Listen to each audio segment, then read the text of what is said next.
Just when you thought the clown car of stupidity could not be worse, yet again, we are reminded of how absolutely, completely dumb MAGA is. For example, Representative Eric Carter introduced a law to rename Greenland red, white, and blue land. It's unbelievable that these people are in jobs that are serious. This man had his staff do this without never thought it was a bad idea. Nobody around him told him, you can't do that. That's sovereign territory. It's unbelievable how stupid these people are, and they just advertise it every single day.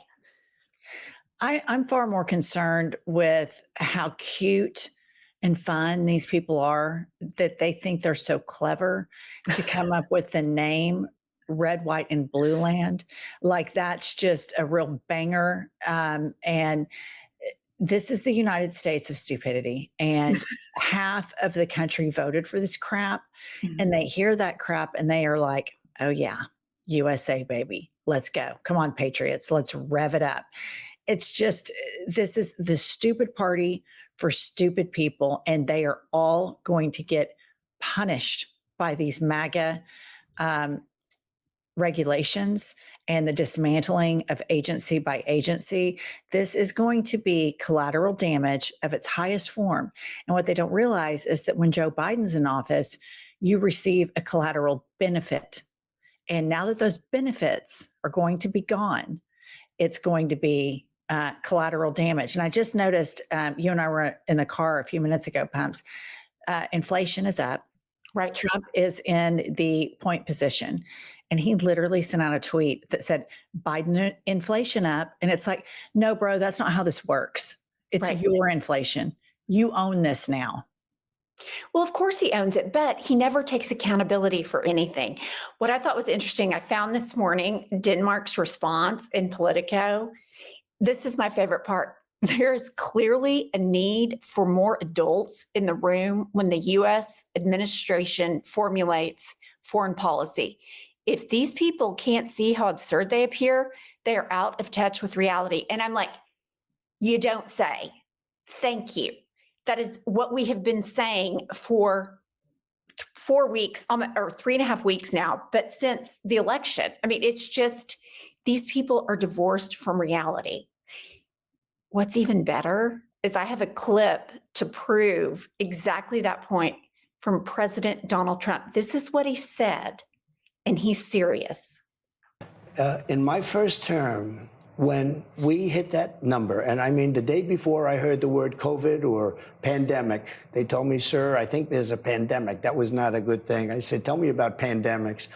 But the day before we hit that word, I had a meeting with political people and pollsters and everything else, and they said, sir, if George Washington and Abraham Lincoln got together and ran as president and vice president, they couldn't beat you. Our economy was so good. You know that. The best ever, the best we've ever had. That's good.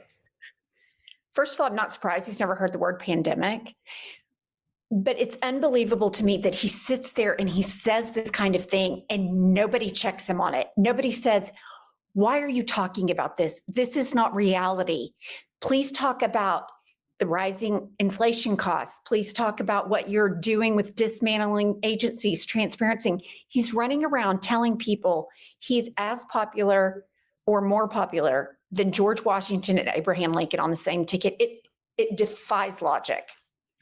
This really speaks to his base. As mystified as we are by all of this, this is what he's been doing since 2016. And the elephant in the room is that millions of Americans hear this and they jump right on board. Like they just meld to whatever Trump was all about the price of eggs and groceries before he was reelected.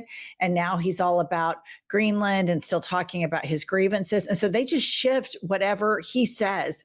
That's really pathetic. Can you imagine out of all the people in the world, like whatever that guy says and the manner that he delivers it, that does it for you, that you think that guy seems like he's sharp as a tack. I'm going I'm going in with all of this. What he's doing, all of this it's called delusions of grandeur. That's what psychologists call it. I mean, this guy is a mental patient that needs to be in a straitjacket in a padded cell. And I don't even know that that would fix it, but we have an insane, crazy person who is apparently very compromised by Elon Musk. The scene that I saw in the Oval Office was just embarrassing for the American presidency. And his body language around Elon and the way when the press asks him about Elon, it's a complete demeanor change. So something super fishy is going on there. And if the Democrats don't get serious about crawling up Elon Musk's ass immediately, I'm going to lose my mind. Absolutely. Well, talk about stupid people. Saw this. Trump investors in the meme coin have lost $2 billion in just weeks, while he's made $100 million. And what amazes me about this is these people continue to buy the NFT cards that they kept waiting at their mailbox for them to come in paper form. These are the same people that take Trump money and try to deposit it into the bank. And now they're losing money hand over fist on his meme coin while he's laughing all the way to the bank. I mean, the grift never ends, and these people will never stop buying this crap. It's unbelievable. He runs a flea market. He is a grifter. This is a Ponzi scheme. This is a multi-level marketing racket. This is the same as all the evangelical preachers saying you have to tithe, you have to give money right now. God wants you to. And this is a con as old as time. And again, I think what shocks me the most is I get, somebody could be really charismatic and manipulative, and somebody could fall prey to a cult. It's this particular cult leader that I'm kind of like, that guy did it. Like, you and I watch a lot of cult documentaries, and sometimes the leader of the cult, you're like, wow, I can see how everybody kind of fell into that. That guy's sharp, he's attractive, et cetera, et cetera. This is wild. I mean, you've got a man who claims to be so alpha that wears makeup every single day, who's beholden to the world's richest man, to the world's most dangerous dictators, who doesn't know come here from Sikkim. I mean, it's just unbelievable. And I guess it speaks to a larger void of intelligence and intellect in the American public. And I think we're ranked 40th internationally, something in education. And I'm sure that's going to continue to plummet because he's dismantling the Department of Education. But all of this makes me think and really worry about the general population of the United States of America and just rampant stupidity that has to be, I mean, just like a pandemic across the United States, because an 8-year-old could listen to this man and think, does he need to be in a nursing home? I mean, it's just not that difficult to mentally realize this guy shouldn't be in charge of anything. Oh, I completely agree. One thing that struck me, Sam Altman, as we know, is Elon Musk's arch nemesis. So this is what he said about Elon Musk. And I'm like, no shit, Sherlock, but here it is. Do you think Musk's approach then is from a position of insecurity about XAI? Probably his whole life is from a position of insecurity. I feel for the guy. You feel for him? I do, actually. I don't think he's like a happy person. I do feel for him. Elon Musk is so profoundly insecure. Like, who would have known looking at the Cybertruck? I mean, so all of this is going on in Paris right now. And obviously, I think people need to bully Elon a little bit more because I think he's wildly insecure. And there's just something really, really weird going on with him and Trump. Mm-hmm. But I did notice that our vice president, J.D. Vance, went to the same conference in Paris. And you guys, I swear to God, it's full-blown eyeliner. Like, I zoomed in on the image. You can see the pencil line. And it's just unbelievable to me that all of their supporters are all about a real man. And if you watch Fox News, Jesse Waters is wound up like a cheap clock about men drinking out of straws, men eating ice cream, talks about men all the time, about men and what they do with their mouths. It's very homoerotic, Jesse Waters' obsession. But then all of the people they vote for, and I don't care if men wear makeup, it makes no difference to me.